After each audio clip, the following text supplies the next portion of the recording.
Komisi Pemberantasan Korupsi, atau KPK memboyong 9 dari 13 orang, yang ditangkap dalam operasi tangkap tangan, atau OTT, Senin, 9 Maret 2026, 2 diantaranya adalah Bupati dan Wakil Bupati Renjang Lebong, ke Gedung Merah Putih Lembaga Anti Rasuah, di Jakarta.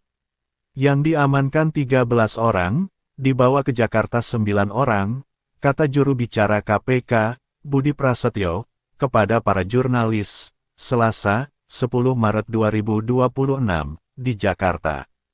9 orang tersebut, terdiri atas Bupati dan Wakil Bupati Renjang Lebong, Muhammad Fikri Tobari dan Henry, 3 orang aparatur sipil negara atau ASN, di lingkungan Pemkab Renjang Lebong, serta 4 orang lainnya, dari pihak swasta, ujarnya.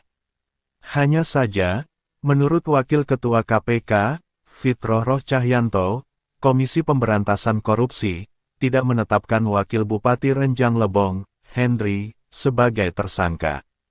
Dari hasil gelar perkara dan ekspos, yang mengacu pada alat bukti permulaan, Henry tidak terbukti terlibat dalam kasus suap proyek tersebut. Terpisah, berdasarkan kecukupan alat bukti dugaan tindak pidana korupsi, terkait penerimaan suap ijon proyek di lingkungan Pemkab Renjang Lebong, KPK menaikkan status perkara ke tahap penyidikan, dengan menetapkan 5 orang tersangka, kata Deputi Penindakan dan Eksekusi KPK, Asep Guntur Rahayu, dalam konferensi wartawan, di Jakarta, Rabu, 11 Maret 2026. 2 tersangka selaku penerima suap, Bupati Renjang Lebong periode 2025-2030, Muhammad Fikri Tobari, dan Kepala Dinas Pekerjaan Umum dan Penataan Ruang, atau PUPR Kabupaten Renjang Lebong, Heri Eko Purnomo. 3 tersangka lain, selaku pemberi suap ijon, yaitu Irsyad Satria Budiman, PT Statika Mitra Sarana, Edi Manggala, CP Manggala Utama, dan Yogi Yusdiantoro, CP Alpakер Abadi. Muhammad Fikri Tobari dan Heri Eko Purnomo, disangkakan melanggar pasal 12 huruf B, dan atau 12B, Undang-Undang Pemberantasan Tindak Pidana Korupsi, Junto, pasal 20 huruf C, Undang-Undang Nomor 1 Tahun 2023, tentang Kitab Undang-Undang Hukum Pidana, atau KUHP. Sedangkan 3 tersangka dari pihak swasta, Irsyad Satria Budiman, Edi Manggala, dan Yogi Yusdiantoro, disangkakan melanggar pasal 605 ayat 1, atau pasal 606 ayat 1, Junto, Undang-Undang Nomor 1 2026, tentang penyesuaian pidana. Seluruh tersangka sudah dilakukan penahanan, untuk 20 hari ke depan, terhitung 11 Maret 2026, hingga 30 Maret 2026, di Rumah Tahanan Negara, atau Rutan Cabang Gedung Merah Putih KPK. Asep mengungkapkan, Bupati Renjang Lebong, Fikri Tobari, dan Kadis PUPR, Heri Eko Purnomo, kerap menggunakan modus meminta fee proyek, dengan memenangkan kontraktor dalam proses lelang. Dari pemeriksaan intensif, KPK menemukan dugaan lain, di mana melalui Heri Eko Purnomo, Fikri Tobari, menerima fee proyek dari sejumlah kontraktor rekanan, sebesar Rp775 juta, sehingga perbuatannya diduga merupakan perbuatan berulang. Sedangkan pada perkara yang diusut KPK saat ini, Fikri Tobari meminta fee ijon proyek kepada 3 kontraktor yang akan dimenangkan saat lelang di Dinas PUPR, sebesar 10 hingga 15%.